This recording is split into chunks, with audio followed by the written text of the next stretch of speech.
What's your glitch in the Matrix story? I have a fairly unique face. Big chin that's kind of crooked and sleepy eyes. Think Mike from Breaking Bad eyes.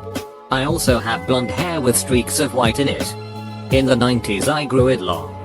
So, fairly unusual look all around, particularly since the area I lived in was majority black. I was waiting to cross the street, and across the street there was this guy that looked a lot like me. Down to what I was wearing. We're just kind of staring at each other. As we cross, we both slow down and actually come to a full stop to just stare at each other. We didn't just look a lot alike. We were ducking identical. I may have imagined it, but I think he even had the same scar on his eyebrow. The light changed. Cars honked and we both scurried across in opposite directions. We both looked back and then kept going. Still kind of freaks me out. Had a cat I rescued from the shelter. Living with 2 other guys in a house that did not allow pets. Cat got out and ran away. 2 years later I was at the shelter looking for another rescue cat. I recognize Yoko, my cat from 2 years ago. She answered to her name and jumped into my arms when she saw me.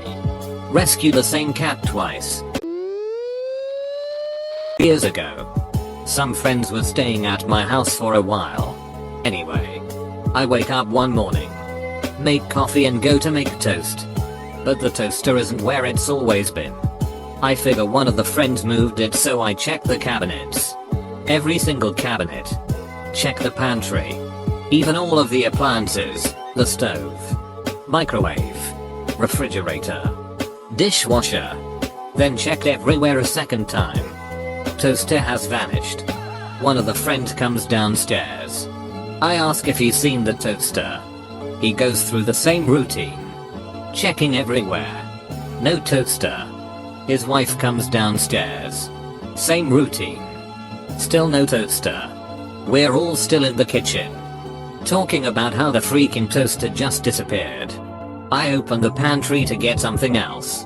There's the toaster, front and center. At our level.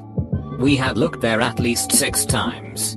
None of us had left the kitchen at any point and nobody else entered it. Friend takes the toaster out of the cabinet. Grabs a large knife out of the drawer. Cuts the cord off the toaster and tosses it out. I bought a new toaster that afternoon. Didn't want to use a haunted toaster. Edit, my first gold. Thank you. Redditas. Getting money out of an ATM. Put my card in. Entered my PIN and it chose the amount of money I wanted. I was waiting about 5 minutes for my card and money to come out when nothing did. Starting freaking out trying to call the bank when I looked in my wallet. My card exactly where it was before I took it out, but with no money in my wallet. Weirdest experience ever. Girlfriend was there too and also saw me put my card in the machine and enter my PIN, etc. Maybe you put in the wrong card and tried to log in with your PIN. But the machine ate that card. I think I have told this story before. A couple of years ago my parents, sister and I went to a cousin's wedding in Granada, 5 hours away from my hometown. We stayed the night. We headed back home next morning around 11 AM. We were gossiping about some drama that happened on the wedding. I was having cake for breakfast. Suddenly my sister goes, "Is that Cerro Negro? A volcano visible from Leon, my hometown." That was impossible because we have just hit the road like 20 minutes ago. Then we saw all the "Welcome to Leon" billboards.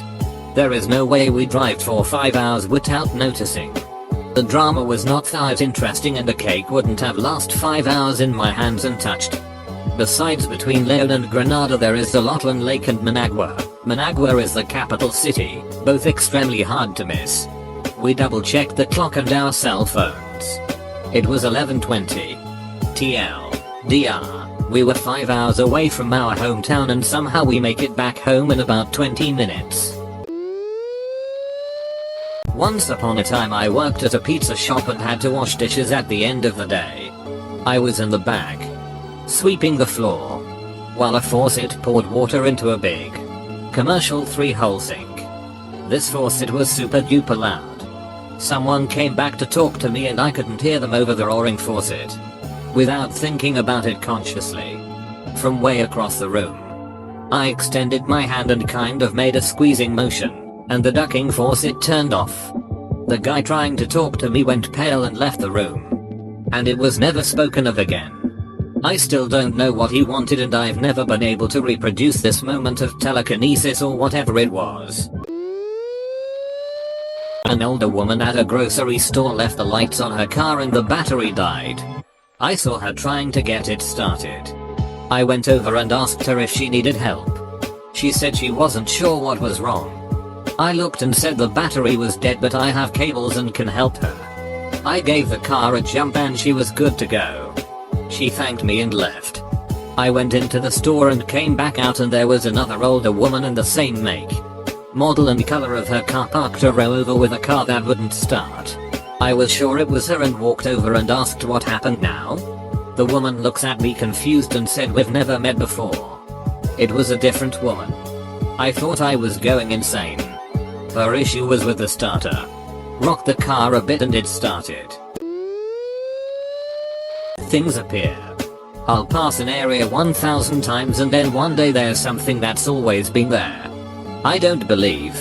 Sounds kind of like Baader-Meinhof phenomenon. Your mind might have stumbled across that obscure piece of info or site and now you automatically notice it. Happens to me all the time. A friend will get a new car, then all I see on the road is that car. Or I'll learn a new word or phrase and it starts showing up every other day. It's a pretty awesome phenomenon. Our brains love patterns, so sometimes they give a pattern and create importance in an unremarkable event or item. I remember the crash. My dad was T-boned in his green Nissan. It was emerald green. I loved the color, which wrote off the car. I remember telling the police all about it at the scene. I remember my parents telling me to tell the doctors that my neck and chest hurt, even though they didn't. I remember having a week off of school, which was fun. I remember my dad berating the insurance company over the phone. So a few years ago, when my dad bragged about how he had never been in an accident, I took the smug pleasure of correcting him and reminding everyone about the accident. Only everybody looked at me like I was going crazy. According to everybody in my family, my dad has never had an accident, in that he would never have or drive a green colored car because he thinks they're unlucky.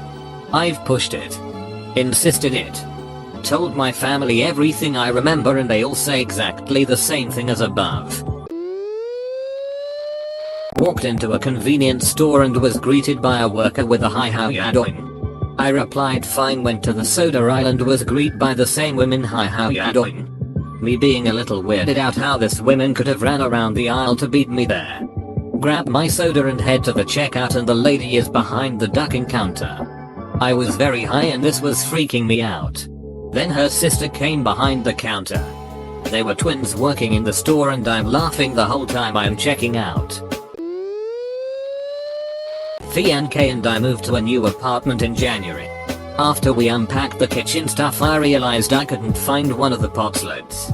Complained about it off and on for the next 10 months until I found it last month in a drawer I use nearly every time I cook.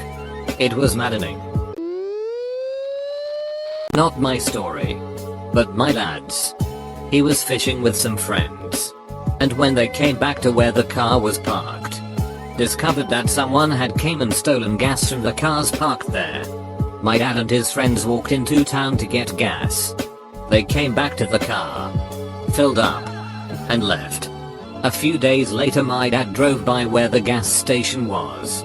There was nothing there. No building. Just a fence surrounding a lot full of weeders that could not possibly have grown that high and thick in a few days. But that gas station's been closed for 40 years.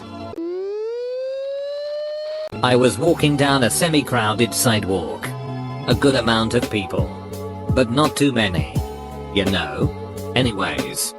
Point is, this woman in front of me tripped and stumbled a bit, sending her phone into the air and onto the ground. I saw and heard this phone hit the ground. Saw it shatter. And then I blinked. And it was back in her hand. Perfectly fine. She was walking like nothing happened. I was wrapping Christmas presents at our dining room table. I used scissors to cut the wrapping paper. I set the scissors down on the table. Finished some final taping on the present. Then carried the present over to the tree. When I returned to the table 30 seconds later, the scissors were gone. I'm known for losing things right in front of my face. So I called my wife into the room to help me look. I assumed she would find them in a few seconds and laugh at me. But not this time. We looked everywhere, including emptying the trash can just in case I accidentally threw them away while tossing away scraps of wrapping paper. After quite a bit of a searching, we both gave up and said, well, they'll turn up eventually. We witnessed the presents being opened a few weeks later and the scissors didn't wind up wrapped along with a present. So we ruled that out. We moved 4 years later and those damn scissors never turned up. Our running joke was gnomes took them. Now whenever anything is lost, we chuckle, damn gnomes.